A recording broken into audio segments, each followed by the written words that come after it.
الحمد لله نحمده ونستعينه ونستغفره ونؤمن به ونتوكل عليه ونعوذ بالله من شرور أنفسنا ومن سيئات أعمالنا من يهده الله فلا مضل له ومن يضلل فلا هادي له ونشهد أن لا إله إلا الله وحده لا شريك له ونشهد أن محمدًا عبده ورسوله أما بعد فإن خير الحديث كتاب الله وخير الهدي هدي محمد صلى الله عليه وسلم وشر الأمور محدثاتها وكل محدثة بدعة وكل بدعة ضلالة وكل ضلالة في النار وأعوذ بالله من الشيطان الرجيم بسم الله الرحمن الرحيم قاف والقرآن المجيد بل عجبوا أن جاءهم منذر منهم فقال الكافرون هذا شيء عجيب أئذا متنا وكنا ترابا ذلك رجع بعيد قد علمنا ما تنقص الأرض منهم وعندنا كتاب حفيظ بل كذبوا بالحق لما جاءهم فهم في أمر مريج أفلم ينظروا إلى السماء فوقهم كيف بنيناها وزيناها وما لها من فروج والأرض مددناها وألقينا فيها رواسي وأنبتنا فيها من كل زوج بهيج تبصرة وذكرى لكل عبد منيب ونزلنا من السماء ماء مباركا فأنبتنا به جنات وحب الحصيد والنخل باسقات لها طلع نضيد رزقا للعباد وأحيينا به بلدة ميتا كذلك الخروج كذبت قبلهم قوم نوح وأصحاب الرث وثمود وعاد وفرعون وإخوان لوط وأصحاب الأيكة وقوم تبع كل كذب الرسل فحق وعيد أفعينا بالخلق الأول بل هم في لبس من خلق جديد وقال تعالى ما أصاب من مصيبة في الأرض ولا في أنفسكم إلا في كتاب من قبل أن نبرأها إن ذلك على الله يسير لكي لا تأسوا على ما فاتكم ولا تفرحوا بما آتاكم والله لا يحب كل مختال فخور آمنت بالله وملائكته وكتبه ورسله واليوم الآخر والقدر خيره وشره من الله تعالى والبعث بعد الموت আলহামদুলিল্লাহ যাবতীয় গুণগান ও প্রশংসা বিশ্বজাহানের মহান প্রতিপালক সেই মহান রব্বুল আলামিনের জন্য যিনি জগতের সব কিছুর ভাগ্য নিয়ন্তা আমাদের সৃষ্টি শুধু নয় জগৎ সৃষ্টির আকাশ সৃষ্টির জমিন সৃষ্টির গ্রহ নক্ষত্র চন্দ্র সূর্য সৃষ্টিরও হাজার হাজার বছর আগে তিনি আমাদের তাকদীর ভাগ্য নির্ধারণ করেছেন। ভাগ্যের ভালো মন্দ, সৌভাগ্য, দুর্ভাগ্য এ বিষয়গুলোর মূল নিয়ন্ত্রণভার ক্ষমতা একমাত্র আল্লাহ পাক রব্বুল আলামিন। যে মহান রব্বুল আলামিনের হাতে আমাদের হায়াত, মাউত, রিজক, দৌলত এবং ইষ্ট অনিষ্ট, কল্যাণ অকল্যাণ, ভালো মন্দ সব কিছু যার হাতে নিয়ন্ত্রিত, নির্ধারিত, তার ইচ্ছা, অনুকম্পা, অনুগ্রহ ব্যতীত আমরা বিন্দু পরিমাণও পরিবর্তন করতে সক্ষম নই। দয়াদ্র রহমানুর রহিম সেই মহান রব্বুল আলামিনের জন্য আমরা শুকরিয়া জ্ঞাপন করছি, কৃতজ্ঞতা আদায় করছি, অন্তঃস্থ থেকে কালিমাতুশ শুকর পাঠ করছি, আলহামদুলিল্লাহ। অতঃপর দরুদ, সালাম ও সালাত পেশ করছি সেই মহানবীর প্রতি যিনি আমাদিগকে সৌভাগ্যের প্রতীক, দুর্ভাগ্যের প্রতীক কি হতে পারে তা নির্ধারণ করেছেন, যার মাধ্যমে আল্লাহ রব্বুল আলামিন প্রকাশ করে দিয়েছেন কারা সৌভাগ্যবান আর কারা দুর্ভাগ্যবান, হতভাগা। যিনি সৌভাগ্য লাভ করার পথ পদ্ধতি বাতলে দিয়ে গেছেন, অসীম ত্যাগ, তিতিক্ষা, অপার ধৈর্য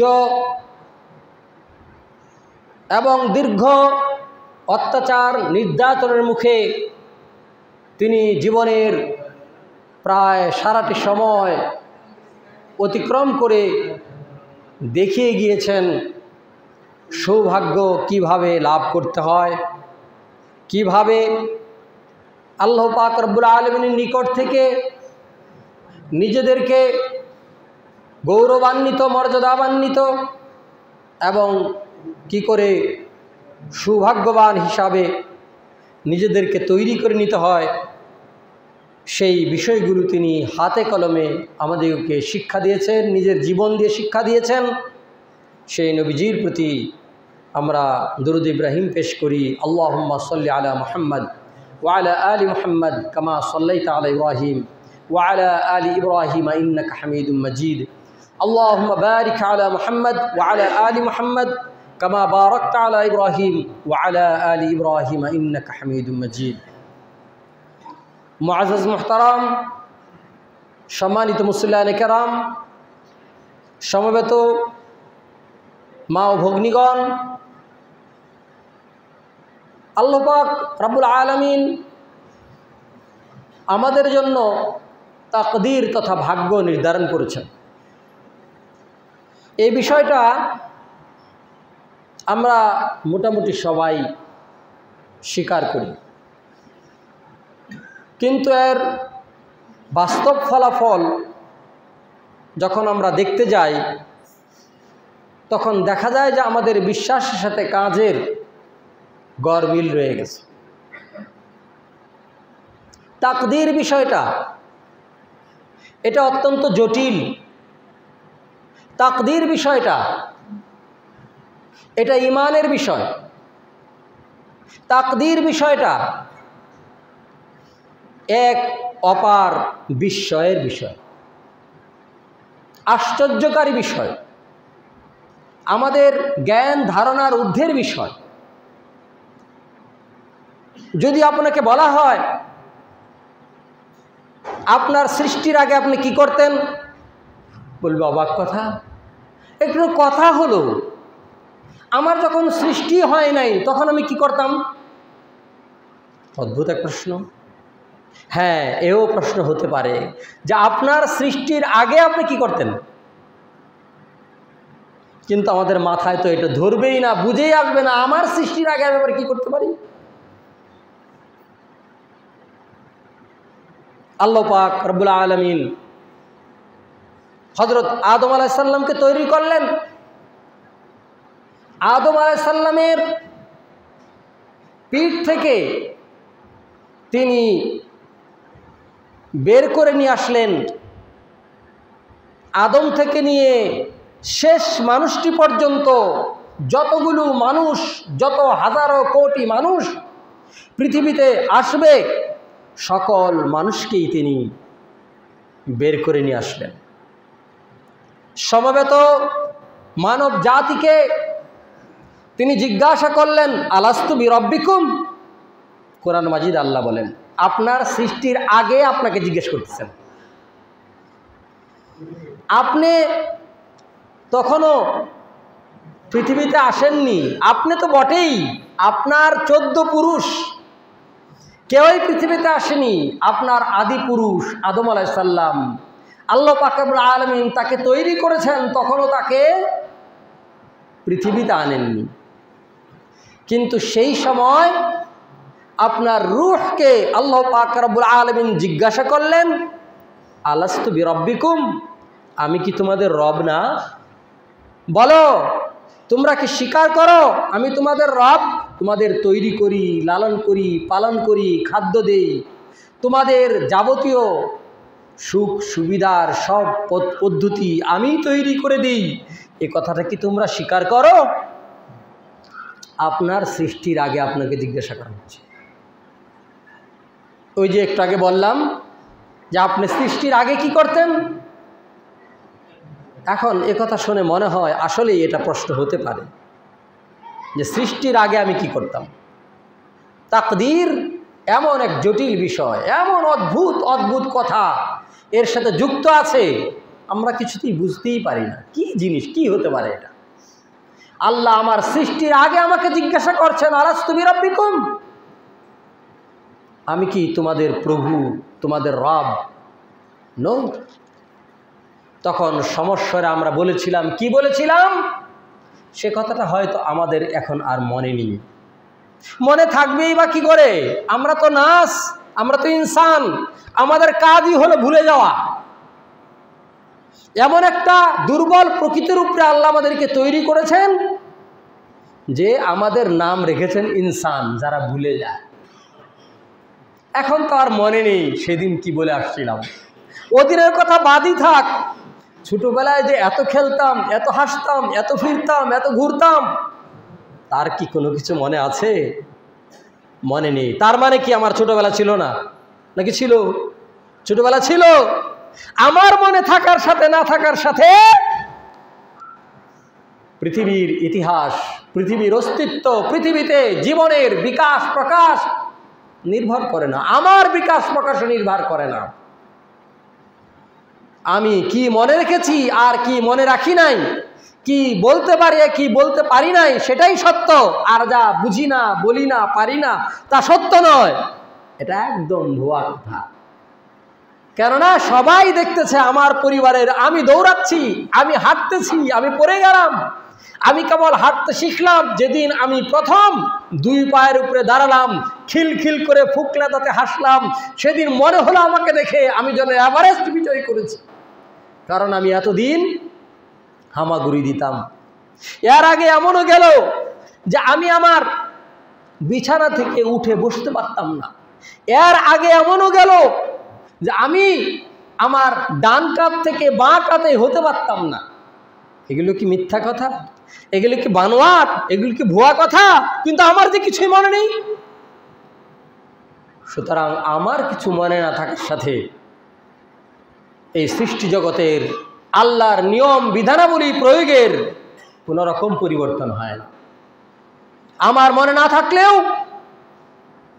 এই ঘটনাগুলো থেকে আমরা পরিষ্কার বুঝতে পারি যে আল্লাহ পাক রব্বুল আলামিনের সাথে আমাদের কথা হয়েছিল।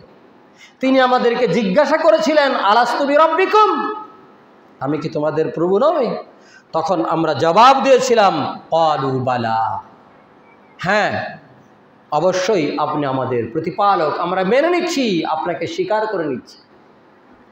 পৃথিবীতে আসলাম, ভুলে গেলাম, কারণ আমরা ভুলে যাওয়ারই জাতি। যদি ভুলে যাই, আমাদের মাপ পাওয়ার একটা উপায় আছে।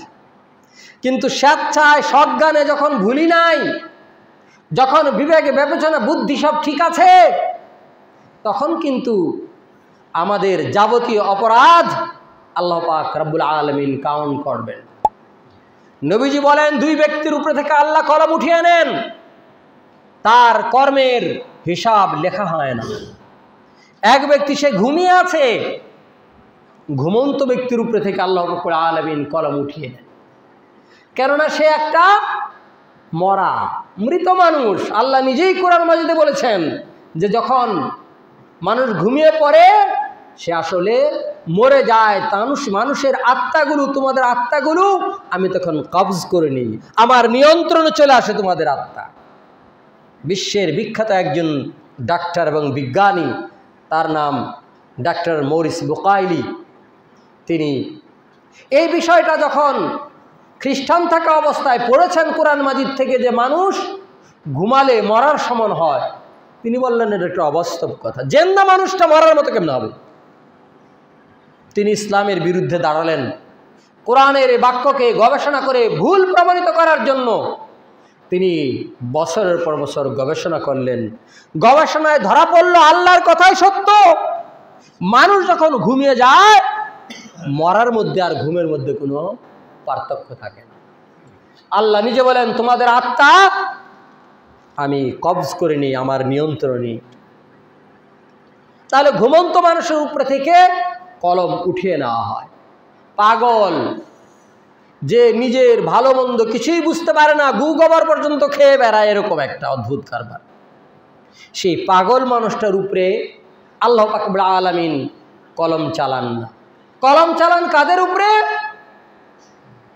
যারা বুদ্ধিমান, যাদের বিবেক চেতনা বুদ্ধি জাগ্রত হয়েছে, তাদের উপরে। ওই শিশুর উপরে না, ওই যে শিশু ভুলে গেছে, জানে না, ওর উপরে কলম চলেনি, কারণ ও তো জানেই না, বুঝেই না কি ভালো কি মন্দ, পৃথিবী সম্পর্কে ওর জ্ঞানই হয়নি। আল্লাহ পাক তার কলম তার উপরে তুলেন নিজে, সে কি করে না করে তার হিসাব হবে। আল্লাহ বলে, শোনো, কিরামান কাতিবিনা ইয়ালামুনা মা তাফআলুন, সম্মানিত দুইজন ফেরেশতা তোমাদের সাথে নিয়োজিত করা আছে। এই মানব জাতি তারা যাই করে তার সবই তারা জানে, লিখে রাখে, তারা লেখার জন্য ফেরেশতা নিয়োজিত আছে। মা ইয়ালফিযু মিন কাওলিন ইল্লা লাদাইহি রাকীবুন আতীদ। আল্লাহ বলেন, মুখ দিয়ে কথা এমন একটাও বেরিয়ে যায় না যে কথা লেখার জন্য ফেরেশতা নিয়োজিত নাই। প্রত্যেক কথাকে বাই ডকুমেন্টারি রেকর্ড করার জন্য, লিখে নেওয়ার জন্য আল্লাহ পাক আলাদা ফেরেশতা নিয়োজিত করেছেন, যার কাজই হলো মুখ দিয়ে কি বেরোয় ওটাই রেকর্ড করে, ওটাই লেখে। সুতরাং আমরা যখন বুদ্ধিমান হই, বুঝতে শিখি, তখন আমাদের উপরে লেখক নিয়োজিত করা হয়, রেকর্ডকারী নিয়োজিত করা হয়। আল্লাহ পাক রব্বুল আলামিন তিনি আমাদের সব কিছু লিখে রাখছেন। সুতরাং আমরা এই কথা এখন বলতে পারবো না যে আমরা জানি নাই, বুঝি নাই। তেমন এ কথাও বলতে পারবো না যে আমরা সবই বুঝি, সুতরাং কোরআন, হাদিস, নবী, রাসূল এগুলোর কোনো দরকার নাই। কারণ আমরা কতটুকু বুঝি সে কথা আল্লাহ পাক রব্বুল আলামিন আলোচনা করেছেন যে তোরা একদম ভুলে যাওয়া জাতি, তোদেরকে আমি দুর্বল করে তৈরি করেছি। খুলিকাল ইনসানু যায়ীফা। আল্লাহ বলে, মানবকে আমি অত্যন্ত দুর্বল করে তৈরি করেছি। হিসাব করে দেখেন কোন দিকে সফলতা আপনার। আপনার জীবনকালের আয়ুষ্কাল ধরেন, কত ক্ষুদ্র আপনি। আপনি কি একটা কাসিমের সমান বাঁচেন? আপনি কি একটা শকুনের সমান বাঁচেন যে 350 বছর পর্যন্ত একটা শকুন বাঁচে? আপনার শারীরিক যোগ্যতা কি হাতির চেয়ে বেশি? বাঘের একটা থাবার সাথে আপনার সমস্ত শরীরের শক্তি কি কোনো তুলনা হবে? কিছুই না। আল্লাহ বলে, একটু চিন্তা কর, তোকে বানালাম কি দিয়ে? তোর তো সবেগে নির্গত সেই দুর্গন্ধযুক্ত পানি, সেটা থেকে তোকে বানালাম। তুই কি তোর সৃষ্টির অস্তিত্বের কথা ভুলে গেছিস? না অস্বীকার করতে পারবেন এই কথা? ফালইয়ানজুরিল ইনসানু মিম্মা খুলিকা মিম্মা দাফিক। আল্লাহ বলেন প্রতিটি মানুষ যেন চিন্তা করে দেখে, একটু ভেবে দেখে, একটু তাকায় তার সৃষ্টি সম্পর্কে, কিভাবে সে তৈরি হলো। খুলিকা মিম্মা দাফিক, সবেগে নির্গত পানি থেকে আল্লাহ তাকে তৈরি করলেন।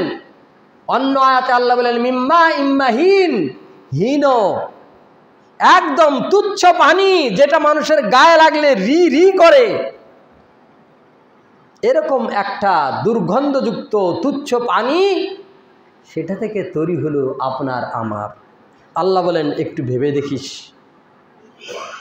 এই অবস্থা থেকে কোনো মানুষের চিন্তা করার কথা কোনো সুযোগ আছে যে আমি সব বুঝি, আমি সব জানি, সুতরাং কোরআন হাদিস কিছু লাগবে না, আমরা আমাদের ভাগ্য তকদির আমরা নিজেরাই গড়ব, যার যার ভাগ্য গড়ার হাতিয়ার আমাদের হাতে আছে অথবা আছে আমাদের সরকারের কাছে। আমরা মাঝে মধ্যে বলে থাকি আমরা আমাদের ভাগ্যের নির্মাতা, আমরা এই করব সেই করব, কিন্তু কোনো কিছুই করার ক্ষমতা আসলে আমাদের নেই। আমরা একদম হীন, ক্ষুদ্র, দুর্বল, এবং দুর্বলতা এতই কঠিন আমাদের যে এই যে শিশুকালটা গেল সে কথাও মনে নেই, আর আমাদের সৃষ্টির আগের কথা সেটা তো কিছু বলতেই পারি না। আল্লাহ পাক রব্বুল আলামিন যখন আলমে আরওয়াতে, রুহের জগতে যখন রূহগুলোকে তৈরি করলেন, তখন একটা রূহ লক্ষ্য করা গেল, অত্যন্ত উজ্জ্বল, প্রজ্জ্বল, চঞ্চল একটা রূহ। আদম আলাইহিস সালাম বললেন, হে আল্লাহ, ওই যে একটা জীবন যে দেখা যায়, একটা রূহ দেখা যায় এত উজ্জ্বল চঞ্চল, ওই রূহটা কার?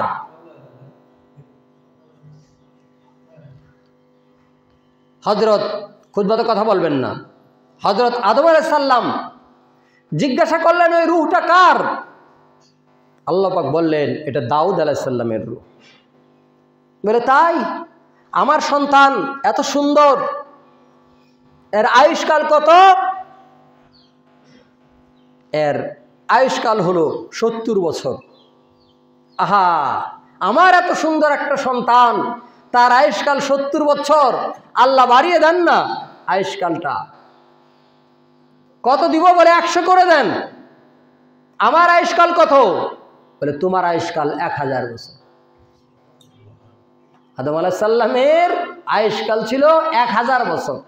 তিনি বললেন এত আয়ু আমার, আলহামদুলিল্লাহ, তাহলে এই আয়ুষ্কাল থেকে দিয়ে দেন ওকে 30 বছর। দিয়ে দিলেন 30 বছর। বাপের অনুরোধে আল্লাহ দান করলেন। তাহলে বাপের কেটে গেল 30। এইবার যখন 970 বছর হয়ে গেছে, আজরাইল এসে বলে যে আপনার তো যেতে হবে।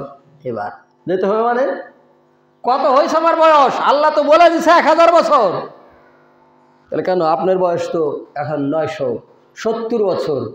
বলে তাহলে 1000 বছর, 970 বছরের মধ্যে আরো তো আমার 30 বছর বাকি আছে, এখনই আমি কেন যাব? কেন? আপনি 30 বছর দিয়ে দিয়েছেন না? আপনার ছেলেকে দাউদকে যে দিলেন 30 বছর, কবে? কেউ কইলাম 30 বছর দিছে। আদম আলাইহিস সালাম ভুলে গেলেন, স্মরণ করতে পারলেন না যে তিনি তার 30 বছর দিয়ে দিয়েছেন। আমরা হলাম সেই জাতি, মানুষ, আমরা ভুলে যাই। সম্মানিত উপস্থিতি, আল্লাহ পাক রব্বুল আলামিন তিনি আমাদের তাকদীর তৈরিকারী। ভাগ্যের ভালো মন্দ তিনি তৈরি করেছেন। শুধু আমাদের ভাগ্য তিনি তৈরি করেননি, সারা জগতের ভাগ্য তিনি তৈরি করেছেন। এই আকাশ জমিন তৈরির আগে, এই বিশ্ব চরাচর সৃষ্টির আগে আল্লাহ পাক রব্বুল আলামিন লিখে রেখেছেন সাহারা মরুভূমির কোনো এক ঝড়ে কোন দিন সেখানে ঝড় থেকে এক বিন্দু বালু উড়ে উড়ে বাতাসে ভর করে চলে আসবে সেই আফ্রিকা থেকে একদম এশিয়ার বাংলাদেশের কোন এক পুকুরে সেই বালুকার কণা পড়ে একটা ঝিনুকের মধ্যে প্রবেশ করবে, আর ওই বালুটাকে আশ্রয় করে ঝিনুকের মধ্যে একটা মুক্তা তৈরি হবে। সেই মুক্তা কোন মেয়ে পড়বে, কোন দোকানে বিক্রি হবে, কিভাবে সেই মুক্তা দ্বারা অর্থ উপার্জন হবে, তার যাবতীয় বিষয় আল্লাহ পাক রব্বুল আলামিন এই মহাজগৎ তৈরির আগে নির্ধারণ করেছেন। মাথায় কিছু আসে? কিছু হিসাব করতে পারবো আমরা? একটা ছোট্ট উদাহরণ দেওয়ার চেষ্টা করলাম। যখন এই মহাজগৎ, আমরা যে পৃথিবীর উপরে বসে আছি এটা হয়নি, যে সূর্যের আলোতে বসবাস করছি এটা হয়নি, যে টাইমের মধ্যে আমরা সময় পার করছি গুনছি তা হয়নি, সেই সময়ে বাংলাদেশের পুকুরের ঝিনুকের মুক্তা কোত্থেকে বের হবে এবং কার গলায় পড়বে তা আল্লাহ রাব্বুল আলামিন লিখে রেখেছেন। তিনি সেই রাব্বুল আলামিন। আমরা মানব জাতি সম্পর্কে আমরা আলোচনা করব। আমাদের ভাগ্য তাকদীর সম্পর্কেও আমরা কিছুই জানি না, অথচ আল্লাহ পাক রব্বুল আলামিন এই তাকদীর ভাগ্য তৈরি করেছেন আমাদের সৃষ্টির আগে। শুধু আমাদের না, এই জগৎটা সৃষ্টির আগে তিনি আমাদের তাকদীর নির্ধারণ করে দিয়েছেন। সুতরাং আমাদের সুখে থাকার চাবিকাঠি কার কাছে? আল্লাহর কাছে। আমরা কষ্টে পড়ি সেটাও আল্লাহ পাকই নির্ধারণ করতে পারেন, সেটা তিনিই জানেন। আমরা নিজেরা কোনো কিছু তৈরি করতে পারবো না এবং নিজেরা আল্লাহর মেহেরবানি ছাড়া কোনো সমস্যা দুর্দশা থেকে বেঁচেও যেতে পারবো না। সুতরাং আমাদের আল্লাহর কাছে ফিরে যাওয়া ছাড়া, আল্লাহর কাছে লুটিয়ে পড়া ছাড়া, আল্লাহর কাছে সারেন্ডার করা ছাড়া কোনো গত্যন্তর নাই, কোনো উপায় নাই। একমাত্র আল্লাহ পাকই পারেন আমাদের বিপদ দূর করে দিতে। তিনিই পারেন আমাদেরকে সুখে শান্তিতে রাখতে। তিনিই পারেন বিপদে মুসিবতে আমাদেরকে বাঁচাতে। আমরা এর ভুরি ভুরি নমুনা লক্ষ্য করেছি যে মানুষ মৃত্যুর দরজা থেকে ঘুরে আসছে। বাংলাদেশের একজন বিশিষ্ট রাজনীতিবিদ, তাকে প্রকাশ্য জনসম্মুখে গুলি করা হলো, 6টা বুলেট তার ফুসফুস ছিদ্রি করে বেরিয়ে গেল। মানুষটা মনে হয় এখনো বেঁচে আছে। আবার দেখা যায় একটা মানুষ আছার খেলো, পড়লো, মরে গেল, অথবা তার হাড্ডি ভেঙে গেল। এরকম কোনো একটা বিপদ চলে আসলো। এই যে বিপদ আপদ মুসিবত যা কিছু হয়, আল্লাহ শিক্ষা দিয়েছেন এগুলো আল্লাহ পাক রব্বুল আলামিনের তরফ থেকে হয়। এই অবস্থানে বান্দার অন্তরের মাঝে পরিষ্কার এই ঈমান, এই বিশ্বাস আসবে, আমার এই মুসিবত, এই বিপদ আল্লাহ পাক রব্বুল আলামিন জানেন, তার জ্ঞাতসারে, তার জানা অনুসারে এই বিপদ এসছে এবং তিনিই পারেন আমাকে এই বিপদ থেকে রক্ষা করতে। এই জন্য আমাদের যে ঈমানের যে ব্যাখ্যা আমরা করেছি ঈমানে মুফাসসাল, সেখানে আমরা এই কথাগুলো বলেছি, আমানতু বিল্লাহি ওয়া মালাইকাতিহি ওয়া কুতুবিহি ওয়া রুসুলিহি ওয়াল ইয়াউমিল আখির। এরপরে বলেছি ওয়াল কদরি খাইরিহি ওয়া শাররিহি মিনাল্লাহি তাআলা। ভাগ্যের কল্যাণ অকল্যাণ, শুভ অশুভ যা কিছু হয় সব আল্লাহ পাক রব্বুল আলামিনের পক্ষ থেকে হয়। আল্লাহর হাতেই সব কিছু নির্ধারণ করা। সুতরাং এই বান্দা যারা মুমিন মুসলমান, তারা যখন মহা বিপদের মধ্যে পড়ে, মুখ দিয়ে প্রথম ওই আল্লাহর কথাটাই আসে। তারা বলে কি? ইন্না লিল্লাহি ওয়া ইন্না ইলাইহি রাজিউন। কেননা সে জানে আমার এই বিপদ আল্লাহ পাক রব্বুল আলামিনের পক্ষ থেকে, এবং এটা উত্তরণ করতে পারেন, দূরীভূত করতে পারেন আল্লাহ পাক রব্বুল আলামিন। সুতরাং তার কাছে এই আয়াতটুকু পড়ার পরে সে আবার বলে আল্লাহুম্মা আজিরনি ফি মুসিবাতি, আল্লাহ এই মুসিবতে তুমি আমাকে এর প্রতিদান, এর বদলা দান করো। ওয়াখলিফলি খায়রাম মিনহা, আর আমি যা কিছু হারিয়েছি তার চেয়ে উত্তম জিনিস তুমি আমাকে দান করো। সুবহানাল্লাহ ওয়া বিহামদিহি। সুতরাং মুমিন মুসিবতে পড়ে গিয়ে আল্লাহর কাছে যা চায় সেটা মুমিনের হারানো জিনিসের চেয়ে আরো বেশি উত্তম হয়। সুতরাং বিপদ তার জন্য ক্ষতির কারণ হয় না, বিপদ তার জন্য উন্নয়নের কারণ হয়, মুক্তির কারণ হয়, সমৃদ্ধির কারণ হয়, সম্মানের কারণ হয়, যদি সে আসলে মুমিন হয়। সুতরাং আপনার আমার জীবনে চলতে গেলে বিপদ মুসিবত এটা হতেই পারে, তাকদিরে তা নির্ধারণ করাই আছে। কিন্তু এই বিপদ মুসিবত সেটা প্রাকৃতিক দুর্যোগ ঘটিত হোক, সেটা মানব সৃষ্ট কোনো বিষয়ই হোক, যেভাবেই যে অ্যাঙ্গেল থেকে বিপদ আসুক না কেন, এই বিপদে ধৈর্যহারা মুমিন মুসলমান হতে পারে না। এই বিপদে আল্লাহ পাক রব্বুল আলামিনকে কোনো রকম গালমন্দ করতে পারে না, বরং সে এই বিপদকে আল্লাহর নিকট থেকে আরো উত্তম জিনিস প্রাপ্তির একটা মুখ্য সুযোগ হিসেবে গ্রহণ করে। সুতরাং তার এই বিপদ তার উন্নতির কারণ হয়ে যাবে, তার গুনাহ মাফের কারণ হয়ে যাবে, তার সম্পদ বৃদ্ধির কারণ হয়ে যাবে। নবীজি বলেন, যে ব্যক্তি এই বিপদের মধ্যে পড়ে ইন্না লিল্লাহি ওয়া ইন্না ইলাইহি রাজিউন পড়বে, এরপরে বলবে আল্লাহুম্মা আজিরনি ফি মুসিবাতি ওয়া আখলিফ লি খায়রাম মিনহা, আল্লাহ গো এই বিপদের আমি পূর্ণ বিনিময় চাই আমার এই দুঃখ কষ্টের, আর আমি যা কিছু হারিয়েছি এর থেকে উত্তম জিনিস আমি তোমার কাছে চাই। এই দোয়া যে ব্যক্তি করবে তাকে আল্লাহ পাক রব্বুল আলামিন অবশ্যই হারানো জিনিসের চেয়ে আরো বেশি মূল্যবান, আরো বেশি উত্তম জিনিস দান করবেন। সুবহানাল্লাহ ওয়া বিহামদিহি। একদিন একজন সাহাবিয়া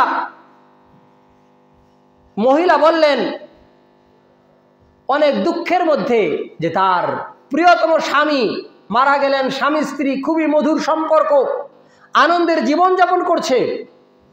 এই জীবনযাপনে তিনি হঠাৎ করে স্বামী হারালেন, দুঃখে কষ্টে তিনি একদম মুহ্যমান হয়ে গেলেন। এমন সময় নবীজি পাশ দিয়ে যাচ্ছিলেন, তিনি বললেন, শোনো, অস্থির হয়ো না, ধৈর্য ধারণ করো, তুমি এই দোয়া পড়ো, আল্লাহুম্মা আজিরনি ফি মুসিবাতি ওয়া আখলিফ লি খায়রাম মিনহা। উনি এতটাই শোকাভূত ছিলেন যে তিনি কিছু বুঝতেই পারলেন না। তিনি বললেন, আপনি কি বুঝবেন আমার দুঃখ কষ্টটা?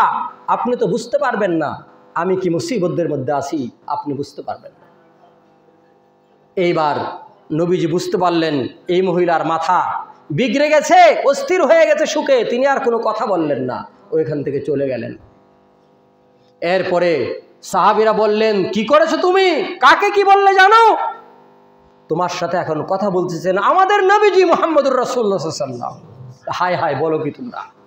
এবার দৌড়ে গেলেন তিনি নবীজির কাছে, ক্ষমা চাইলেন। নবীজি বললেন, তুমি দোয়া পড়ো। এরপরে তিনি দোয়া করলেন, কিন্তু তার মনের মধ্যে একটা চিন্তা, এই দোয়ার বাস্তবায়ন কি করে হবে? আমার স্বামীর চেয়ে ভালো স্বামী, আমার স্বামীর চেয়ে ভালো মানুষ, আমার স্বামীর চেয়ে উন্নত মানুষ আর কে হবে? তার মতো মানুষ তো আর দেখি না।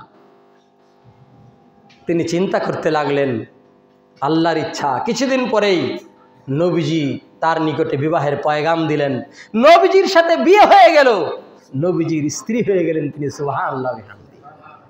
তাহলে তিনি হলেন বিশ্ব সরদার, শুধু সমগ্র মানুষের সরদার না, তিনি সাইয়্যিদুল মুরসালিন মহানবী মুহাম্মদুর রাসূলুল্লাহ সাল্লাল্লাহু আলাইহি সাল্লাম, যিনি মানব জাতির শ্রেষ্ঠতম ব্যক্তি, যার চেয়ে সম্মান ও মর্যাদা আর কারো হতে পারে না, সেই সৃষ্টির কেন্দ্রবিন্দু যিনি, সেই মহানবী মুহাম্মদুর রাসূলুল্লাহ সাল্লাল্লাহু আলাইহি সাল্লামকে স্বামী হিসাবে পেলেন। আল্লাহুম্মা আজিরনি ফি মুসিবাতি ওয়া আখলিফ লি খায়রাম মিনহা, এই দোয়াটা পড়ার ফজিলতে। সুবহানাল্লাহ ওয়া বিহামদিহি। সুতরাং আপনার ব্যবসার ক্ষতি হয়েছে, আপনি দোয়া পড়বেন। আপনার এ কথাই শুধু চিন্তা করার কারণ নাই যে এই দোয়া পড়লে জান্নাতে আমি টাকা পয়সা পাবো। তা নয়, আপনাকে এর চেয়ে উত্তম দোকান, উত্তম ব্যবসা আল্লাহ দান করে দিবেন। আল্লাহর ভান্ডারে কোনো কিছু কমতি নেই। সুতরাং দুনিয়াবি উপকার সেটা আপনার আছে, সেটা হলো ক্ষণস্থায়ী একটা উপকার, আর পরকালীন যেটা চিরস্থায়ী উপকার সেটা আপনার জন্য রয়েছে। সুতরাং তাকদীরের উপরে বিশ্বাস করা এটা তো একটা ঈমানের বিষয়। সুতরাং এই বিষয়টি নিয়ে কখনো আপনারা তর্কে যাবেন না, নির্বিঘ্নে নিশ্চিন্তে বিশ্বাস করে নেবেন আল্লাহ পাক রব্বুল আলামিন দেখছেন, তিনি শুনছেন, তিনি জানছেন। তিনি যদি না চাইতেন আমার উপরে এই বিপদ না আসুক, জগতের কারো ক্ষমতা ছিল না এই বিপদ আমার উপরে চাপিয়ে দেয়। আর তিনি ইচ্ছা করলেই আমার উপরে থেকে এই বিপদ দূর হয়ে যাবে। দীর্ঘ কারা জীবনে দেখেছি বহু লোক অস্থির হয়ে যায়, বহু লোক নিজেকে সামলাতে পারে না, উল্টাপাল্টা কথা আল্লাহর বিষয়ে, ইসলামের বিষয়ে তারা বলে থাকে। এগুলো অত্যন্ত খারাপ এবং ধৈর্যের পরিপন্থী। ধৈর্য হবে বিপদের প্রথম ধাক্কাটা, ওই ধাক্কাটাতেই ধৈর্য ধারণ করতে হবে। ওই সময় আপনাকে দোয়া পড়তে হবে এবং পাথরের মতো দৃঢ় হয়ে আপনাকে অবস্থান নিতে হবে। আল্লাহ, তোমার সিদ্ধান্তের উপর আমি রাজি আছি, আমি তোমার কাছ থেকে ফজিলত বরকত চাই, রহমত চাই। সুতরাং ধৈর্য প্রথমেই ধরতে হবে। নবীজির বিখ্যাত সাহাবী, নবীজির উটের পিছনে বসে বসে যাচ্ছেন, নবীজি ডাক দিয়ে বলেন, ইয়া যায়েদ। যায়েদ বললেন, লাব্বাইকা ওয়া সা'দাইকা, ইয়া রাসূলুল্লাহ, আমি হাজির, বলেন আপনি কি বলবেন, আমি তা বাস্তবায়ন করতে, সত্যায়ন করতে প্রস্তুত। নবীজি চুপ থাকলেন। আরো কিছু দূর গেলেন, আবার ডাকলেন, ইয়া যায়েদ, একই জবাব দিলেন যায়েদ। নবীজি আবারও চুপ থাকলেন। যায়েদ এবার উন্মুখ, অস্থির। নবীজি কি বলতে চান বলেন না তো। এতই মুহিম, এতই গুরুত্বপূর্ণ কথাটি নবীজি তৃতীয়বার আবার ডাক দিলেন, ইয়া যায়েদ, এ যায়েদ। যায়েদ বললেন, লাব্বাইকা ওয়া সা'দাইকা, ইয়া রাসূলুল্লাহ, আমি হাজির আছি তো, বলেন না কি বলবেন, বলেন। নবীজি বললেন, শুনো, আল্লাহকে তোমার অন্তরের মধ্যে ধারণ করবে যেভাবে আল্লাহ পাক রব্বুল আলামিনকে ধারণ করা উচিত, তার ভয়, ভীতি, তাকওয়া পূর্ণ মাত্রায় নিজের মনের মধ্যে রাখবে। শুনে রাখো, পৃথিবীর সকল মানুষ যদি একত্রিত হয়ে তোমার বিরুদ্ধে লাগে, তারা যদি তোমাকে ধ্বংস করার জন্য, ক্ষতি করার জন্য জগতের সকল মানুষ ঐক্যবদ্ধ হয়ে তোমার বিরুদ্ধে হামলা চালায়, তোমার অতটুকুর বেশি ক্ষতি করতে পারবে না যতটুকু আল্লাহ পাক রব্বুল আলামিন তোমার তকদিরে লিখে রেখেছেন। একটা দেশ না, একটা জাতি না, বিশ্বের তাবৎ জাতি সবাই একত্রিত হয়ে যদি চেষ্টা চালায়, তোমার এর বেশি কোনো ক্ষতি করতে পারবে না। আল্লাহ পাক যদি লেখা রাখেন যে আমার এই বান্দার জন্য এতটুকু ক্ষতি হতে পারে, আমি তা মেনে নিচ্ছি, তাই ততটুকু হবে। আর জগতের সকল লোক একত্রিত হয়ে যদি তোমার উপকার করতে চায়, তোমার কল্যাণ করতে চায়, তাহলে সবাই মিলেও এতটুকু কল্যাণ করতে পারবে না যতটুকু আল্লাহ তকদিরে রেখেছেন তার বাইরে। সুতরাং সবাই মিলে যদি চেষ্টা করে আমার উপকার করে দিবে, তাও যেমন পারবে না, সবাই মিলে আমার ক্ষতি করে দিবে, তাও পারবে না। আল্লাহ যা চাইবেন তাই হবে। আল্লাহর নবী এবার বলেন, শুনো, তাকদীর লেখা হয়েছে, একটা কলম দিয়ে তাকদীর লেখা হয়েছে। সর্বপ্রথম আল্লাহ পাক রব্বুল আলামিন কলম তৈরি করেছেন। আকাশ তৈরির আগে কলম তৈরি করেছেন, সাবধান থাকবেন কলমওয়ালারা। জমিন তৈরির আগে কলম তৈরি করেছেন। আল্লাহ পাক রব্বুল আলামিন কালামে হাকিম একটা সূরা নাযিল করেছেন, সূরা আল কলম, কলমের সূরা। জজ, ম্যাজিস্ট্রেট, ব্যারিস্টার, এসপি, মন্ত্রী, ঊর্ধ্বতন কর্মকর্তা, কর্মচারী, সমাজের মধ্যে দায়িত্বশীল যারা কলম পরিচালনা করেন, তারা খেয়াল রাখবেন আল্লাহ পাক রব্বুল আলামিন কলম তৈরি করেছেন। সর্বপ্রথম কলম তৈরি করে আল্লাহ কলমকে বললেন, কলম লেখো। কলম বললেন, আল্লাহ আমি কি লিখব? আল্লাহ বলেন, পৃথিবীর সেই আদি থেকে অন্ত পর্যন্ত যা কিছু সংগঠিত হবে তার সব কিছু তুমি লিপিবদ্ধ করে ফেলো, কোনো কথাই বাকি থাকবে না, তাকদীর সব লেখা হয়ে যাবে। কলম সব লিখে ফেললো। আপনাদের কাছে কথাগুলো মাথায় আসবে না, অদ্ভুত কথা, কি কথা, কত কোটি বছর লিখছে কলম তাহলে? আসলে আমরা যদি উদাহরণ নেওয়ার জন্য যদি চেষ্টা করি তাহলে কিছুটা বোধগম্য হবে আমাদের। পৃথিবীতে যে বর্তমানে সুপার কম্পিউটার তৈরি করা হয়েছে, সেই সুপার কম্পিউটারে 1 সেকেন্ডেরও লক্ষ ভাগ সময়ের 1 ভাগ সময়ের মধ্যে সারা পৃথিবীর সকল মানুষ যে কথা চিন্তা করতে পারে, ভাবতে পারে, একটা কম্পিউটার একাই তার চেয়ে বেশি ভাবতে পারে। সারা পৃথিবীর যত মানুষ আছে, সুতরাং আল্লাহ পাক রব্বুল আলামিন যা চান তা হয়ে যায়। হয়ে গেল, কলম লিখে ফেললো, সবই লিখে ফেললো। কলম তো কালি দিয়ে লেখে, তাই না? নবীজি বলেন, কলম লিখেছে, কলম এবার উঠিয়ে নেওয়া হয়েছে, এরপরে কালি শুকিয়ে গিয়েছে।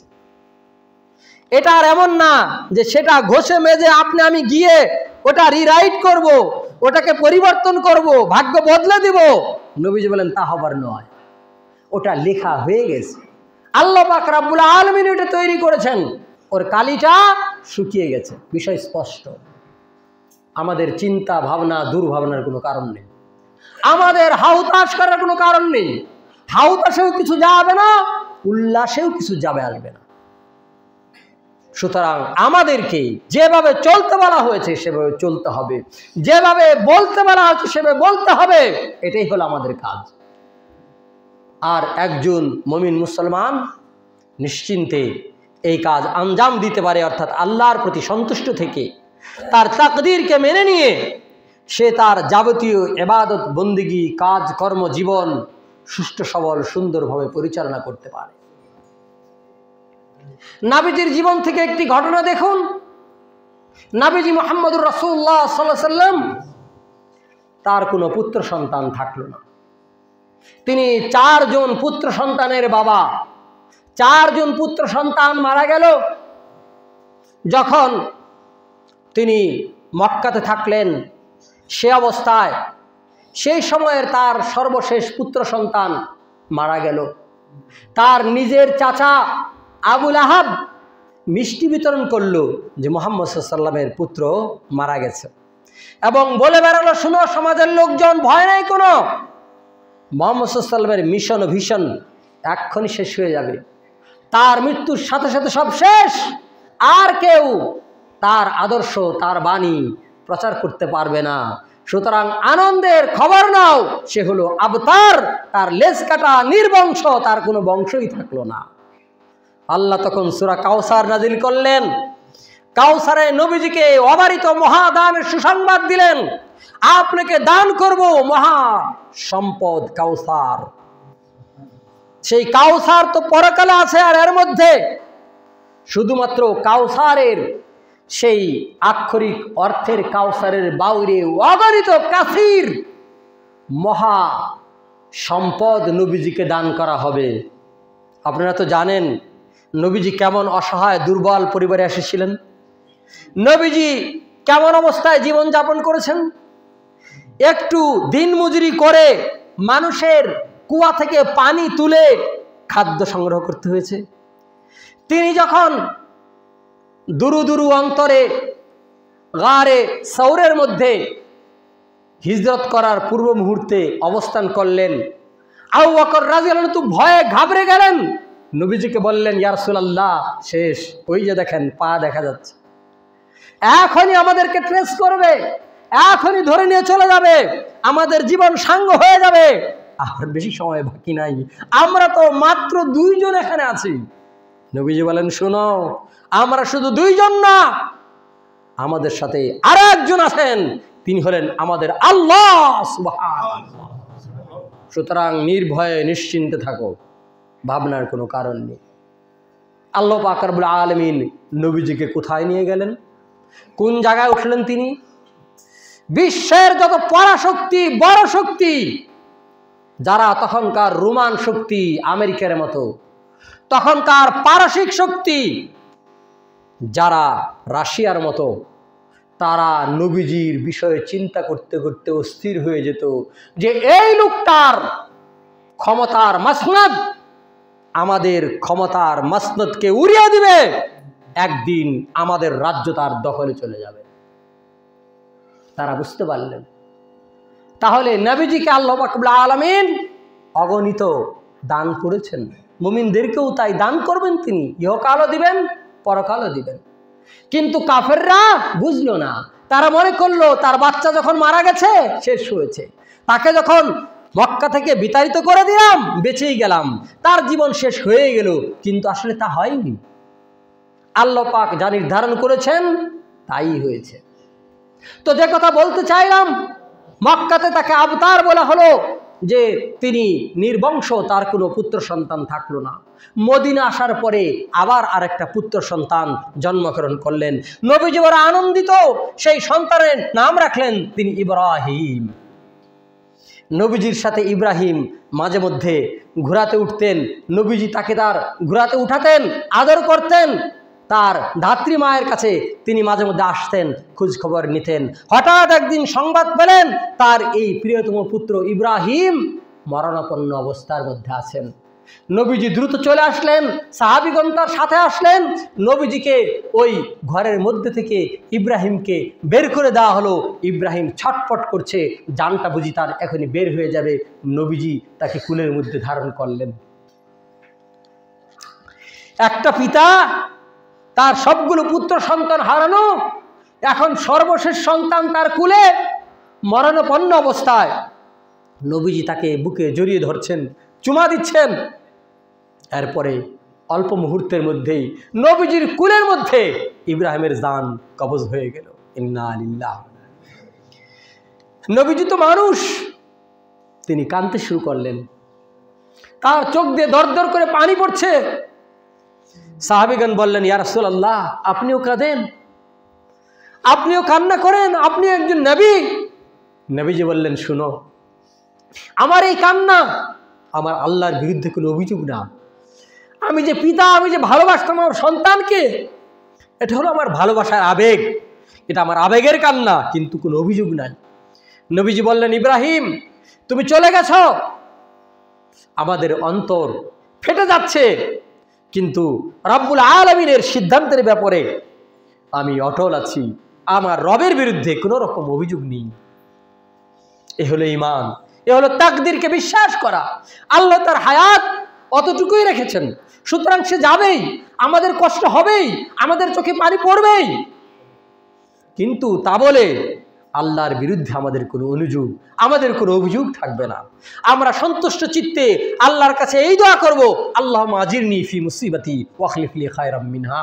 আল্লাহ, এই বিপদে আমি তোমার কাছে বিনিময় চাচ্ছি, আর যা কিছু হারিয়েছি তার প্রতিদানে তুমি আমাকে এর চেয়ে উত্তম জিনিস দান করবে। আল্লাহ পাক রব্বুল আলামিন বলেন, শোনো, বিসমিল্লাহির রহমানির রহিম। মা আসাবা মিন মুসিবাতিন ফিল আরদি ওয়ালা ফি আনফুসিকুম ইল্লা ফি কিতাবিম মিন ক্বাবলি আন নাবরাহা ইন্না যালিকা আলাল্লাহি ইয়াসীর। আল্লাহ পাক বলেন, ব্যক্তিগতভাবে তোমাদের জীবনে মানব জাতির উপরে যে দুঃখ মুসিবত তোমাদের আসে, তোমাদের উপরে যে বিপদ আসে, অথবা সামষ্টিকভাবে জগতের উপরে যে বিপদ মুসিবত আসে, তা সবই আল্লাহ পাক রব্বুল আলামিন এই জগৎ তৈরির আগেই লিখে রেখেছেন। সুবহানাল্লাহ। আল্লাহ বলেন, ইন্না যালিকা আলাল্লাহি ইয়াসীর, এটা তার জন্য সহজ, কোনো ব্যাপার না। কিন্তু আমাদের কাছে এটা অনেক ব্যাপার, অনেক তর্কের। এটা কেমনে হয়, ওটা কেমনে হয়, কিভাবে হইল, এই অমুক এটা করলো, তমুক এটা করলো। এমনও কথা বলে নাউজুবিল্লাহ, আল্লাহ এটা দেখে না, আল্লাহ ওরা ধরে না, আল্লাহ ওরা ফেরায় না। তাইলে এই যে আমি এত নামাজ পড়লাম, এত রোজা করলাম, এত সাদকা করলাম, তাহলে লাভটা কি? ইত্যাদি। মনে হয় যে সে সব বুঝে, কিন্তু আসলে তো আমরা কিছু বুঝি না, আমরা একেবারে অজ্ঞ মূর্খ। আল্লাহ যা বলেছেন আমাদের তা মানতে হবে।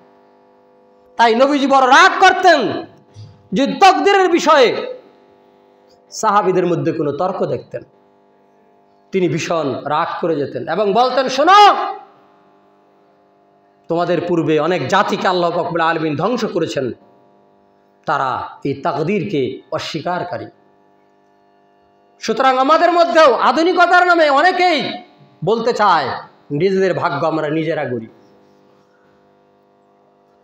কিন্তু আল্লাহ পাক রব্বুল আলামিন তিনি জানিয়ে দিয়েছেন তাকদীরের মালিক হচ্ছেন তিনি। সুতরাং সকল বিপদে মুসিবতে তার উপরে ধৈর্য ধারণ করাটাই আমাদের দায়িত্ব, এবং এটা আমাদের জন্য উপকার। এগুলো নিয়ে কোনো তর্ক আমাদের চলবে না, কারণ এগুলো নিয়ে তর্ক করার মতো বুদ্ধি বিবেচনা আল্লাহ আমাদেরকে দেননি। তিনি হলেন আহকামুল হাকিমিন, তিনি ন্যায় বিচারক, প্রাজ্ঞবিজ্ঞ। তিনি সবাইকে সামান্য কিছু জ্ঞান নামক উপাদান দিয়েছেন, যাতে দিয়ে আমরা নিজেরা কিছু চলাফেরা করতে পারি।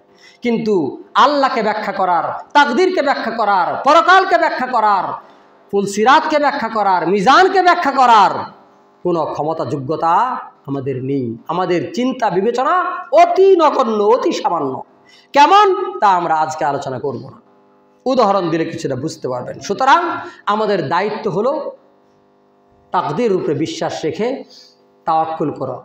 আল্লাহ বলে, শোনো, শুধু তাই না, তোমরা একটা মধ্যবর্তী অবস্থানে চলো।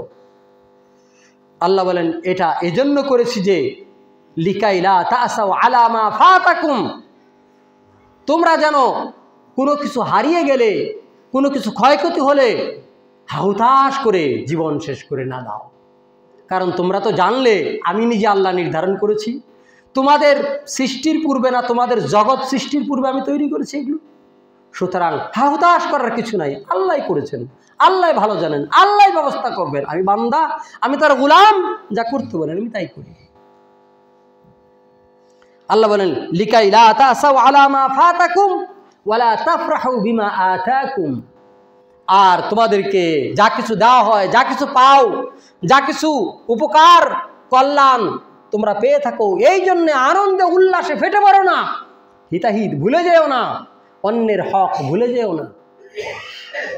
আল্লাহ বলেন, এই বিষয়ে খেয়াল রেখে মধ্যজীবন যাপন করো।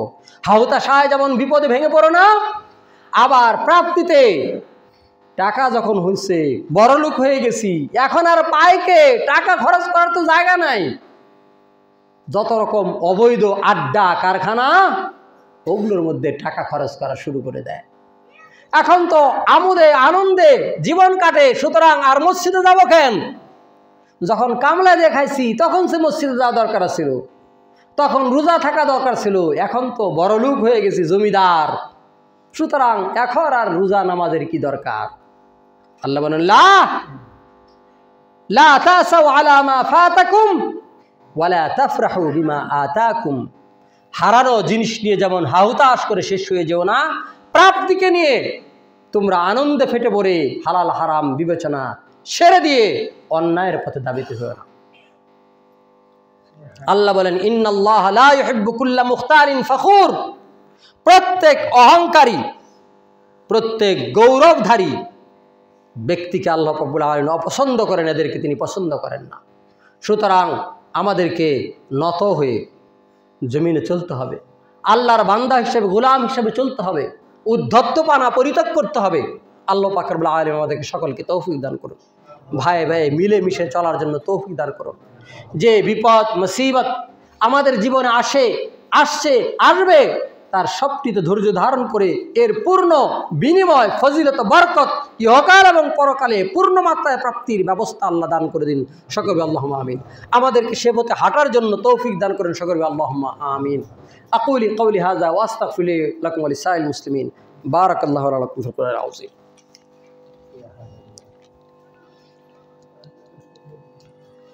আলহামদুলিল্লাহ अल्हम्दुलिल्लाहि कफ़ा वस्सलामुन अला इबादिहिल्लज़ीना इस्तफ़ा अम्मा बअद फ़अऊज़ु बिल्लाहि मिनश्शैतानिर रजीम बिस्मिल्लाहिर रहमानिर रहीम इन्नल्लाहा व मलाइकतहु युसल्लूना अलन नबी या अय्युहल्लज़ीना आमनू सल्लु अलैहि व सल्लिमू तस्लीमा अल्लाहुम्मा सल्लि अला मुहम्मद व अला आलि मुहम्मदिन कमा सल्लैता अला इब्राहीम व अला आलि इब्राहीम इन्नका हमीदुम मजीद अल्लाहुम्मा बारिक अला मुहम्मद व अला आलि मुहम्मदिन कमा बारकता अला इब्राहीम व अला आलि इब्राहीम इन्नका हमीदुम मजीद अल्लाहुम्मा अग़फिर लना व लिल मुमिनीना वल मुमिनात वल मुस्लिमीना वल मुस्लिमात वअल्लिफ़ बैन क़ुलूबिहिम वअस्लिह ज़ात बैनिहिम वंसुरहुम अला अदुव्विका वअदुव्विहिम अल्लाहुम्मा लअनिल कफ़रतल्लज़ीना यसुद्दूना अन सबिलिक व युकज़्ज़िबूना रुसुलक व युक़ातिलूना औलियाक अल्लाहुम्मा ख़ालिफ़ बैन कलिमतिहिम वज़ल्ज़िल अक़दामहुम वअनज़िल बिहिम बअसकल्लज़ी ला तरुद्दुहु अनिल क़ौमिल मुजरिमीन अल्लाहुम्मा अहफ़िज़िल इस्लाम वल मुस्लिमीन अल्लाहुम्मा अंसुरिल इस्लाम वल मुस्लिमीन अल्लाहुम्मा अय्यिदिल इस्लाम वल मुस्लिमीन अल्लाहुम्मा अइज़्ज़िल इस्लाम वल मुस्लिमीन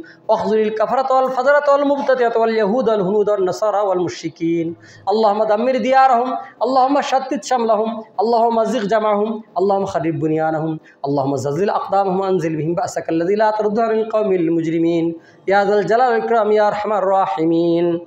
আপনারা সবাই অবগত আছেন যে আমাদের এই সমাজ থেকে 8 জন মানুষকে বর্তমানে কারাগারে আটক রাখা হয়েছে। তাদের আত্মীয় পরিজন আম্মা আব্বারা অত্যন্ত শোকাতুর অবস্থার মধ্যে তারা সময় অতিবাহিত করছে। আমরা সকলে তাদের জন্য দোয়া করি আল্লাহ পাক রব্বুল আলামিন আমাদের ওই ভাইদেরকে দ্রুত আমাদের মাঝে সহি সালামতে ফিরিয়ে নিয়ে এসে একই সাথে সালাত আদায়ের তৌফিক দান করুন সবাই আল্লাহুম্মা আমিন। তাদের এই চলমান কারা জীবন তাদের জীবনের শ্রেষ্ঠতম সময়ে পরিণত হোক। এই জীবনের মধ্যে তারা যে দোয়া করবে আল্লাহর কাছে তা কবুল হবে, কারণ আত্মা একদম বিগলিত। যারা কারাগারে গেছে, কষ্ট ভোগ করেছে, বিপদে পড়েছে, তারাই জানে ওই মুহূর্তে অন্তরে কি অবস্থা হয়। ওই অবস্থা আর বাইরের জীবনে লাঠিপিটা করলেও আর হবে না। তাই আমরা চাই তাদের ওই দোয়াগুলোর সাথে আমাদের দোয়াগুলো কবুল হয়ে আমাদেরকে আল্লাহ পাক রব্বুল আলামিন মর্যাদাশীল করেন, আমাদেরকেও বিনা হিসেবে তাদেরকে সাথে নিয়ে জান্নাতে যাওয়ার তৌফিক দান করেন সকলে আল্লাহুম্মা আমিন। তাদের রেখে যাওয়া পরিবার পরিজনকে আল্লাহ পাক রব্বুল আলামিন হেফাজত করুন, তাদের ইয়ালে মালে বরকত দান করুন, তাদেরকে ধৈর্য ধারণ করার তৌফিক দান করুন সকলে আল্লাহুম্মা আমিন। যেভাবে কাজ করলে, যেভাবে অগ্রসর হলে তাদের দ্রুত মুক্তির কারণ হয়, আল্লাহ পাক রব্বুল আলামিন সমস্ত কাজের কর্মবিধায়ক, তিনি সেভাবেই কাজকে আঞ্জাম দিয়ে দ্রুত তাদেরকে আমাদের কাছে ফিরিয়ে দেন সকলে আল্লাহুম্মা আমিন। ভাই ভাই সমাজের মধ্যে যে দ্বিধা দ্বন্দ্ব কলহ বিবাদ, সেগুলো দূরীভূত করে অন্তরগুলো ঐক্যবদ্ধ করে আমাদেরকে মিলে মিশে চলার জন্য তৌফিক দান করে সকলে আল্লাহুম্মা আমিন। ভুল ও মিথ্যা মামলা মোকদ্দমা, এটা মানুষের যতগুলো কবিরা গুনাহ আছে, বড় গুনাহ আছে, ধ্বংসকারী পাপ আছে, তার মধ্যে একটা। সুতরাং মিথ্যা সাক্ষ্য দেওয়া, মিথ্যা মামলা দেওয়া, মানুষকে অন্যায়ভাবে ফাঁসানো, এই সমস্ত অপকর্ম থেকে আল্লাহ পাক রব্বুল আলামিন আমাদেরকে রক্ষা করুন। সেই রক্ষার মধ্যে দিয়ে জাহান্নামের প্রকাণ্ড আগুন এবং দুনিয়ার প্রচণ্ড দুর্ভোগ থেকে আল্লাহ হেফাজত করুন সকলে আল্লাহুম্মা আমিন। ربنا ظلمنا أنفسنا وإن لم تغفر لنا وترحمنا لنكونن من الخاسرين ربنا ظلمنا أنفسنا وإن لم تغفر لنا وترحمنا لنكونن من الخاسرين رب اغفر لي ولوالدي وللمؤمنين يوم يقوم الحساب رب ارحمهما كما ربياني صغيرا ربنا اغفر لنا ولإخواننا الذين سبقونا بالإيمان ولا تجعل في قلوبنا غلا للذين آمنوا ربنا إنك رؤوف رحيم ربنا لا تجعلنا فتنة للقوم الظالمين ونجنا برحمتك من القوم الكافرين يا ذا الجلال والإكرام يا أرحم الراحمين اللهم اشف مرضانا ومرضى المسلمين أذهب البأس رب الناس اشف أنت الشافي لا شفاء إلا شفاءك شفاء لا يغادر سقما اللهم إنا نعوذ بك من البرص والجنون والجذام من سيء الأسقام اللهم لا تقتلنا بغضبك ولا تهلكنا بعذابك وعافنا قبل ذلك اللهم أكثر مالنا وولدنا وبارك لنا فيما آتيتنا اللهم اغفر لنا ذنبنا واغفر لنا في دارنا وبارك لنا في رزقنا اللهم اجعل أوسع رزقك علينا عند كبر سننا وانقطاع عمرنا اللهم اكفنا بحلالك عن حرامك واغننا بفضلك عمن سواك ربنا لا تؤاخذنا إن نسينا وأخطأنا ربنا ولا تحمل علينا إصرا كما حملته على الذين من قبلنا ربنا ولا تحملنا ما لا طاقة لنا به واعف عنا واغفر لنا وارحمنا أنت مولانا فانصرنا على القوم الكافرين فانصرنا على القوم المكاذبين فانصرنا على القوم المحاسدين فانصرنا على القوم المعاندين فانصرنا على القوم المفسدين فانصرنا على القوم الضالين فانصرنا على القوم الظالمين فانصرنا على القوم اليهود والهنود والنصارى والمشركين يا ذا الجلال والإكرام يا أرحم الراحمين. تعالوا يا عباد الله رحمكم الله إن الله يأمر بالعدل والإحسان وإيتاء ذي القربى وينهى عن الفحشاء والمنكر والبغي يعظكم لعلكم تذكرون فاذكروني أذكركم واشكروا لي ولا تكفرون.